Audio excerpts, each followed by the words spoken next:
A grand jury decision on the fate of the police officer who fatally shot Michael Brown in Ferguson, Missouri earlier this year could come any day now. An already tense climate has gotten even more so.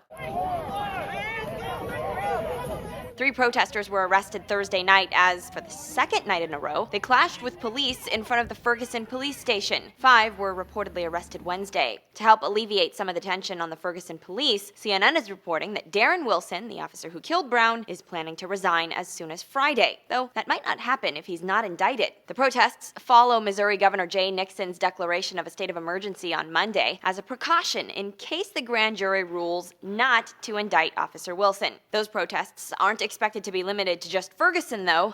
The Ferguson National Response Network shows that protests on the day of or the day after the grand jury decision are planned in dozens of cities nationwide.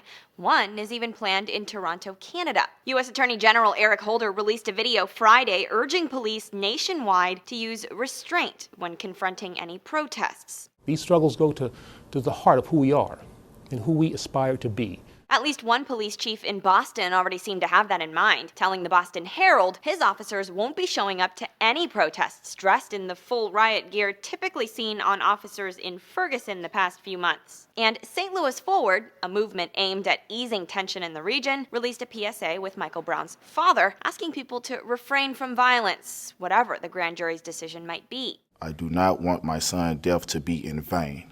KSDK reports even local schools are preparing for the decision by sending notes to parents outlining their planned responses to the announcement. Schools will apparently keep students from leaving until their parents pick them up if things get bad enough. Although no specific date has been given for when the grand jury will make its decision, it's expected to give law enforcement 48 hours to prepare before it becomes public. For Newsy, I'm Christina Hartman.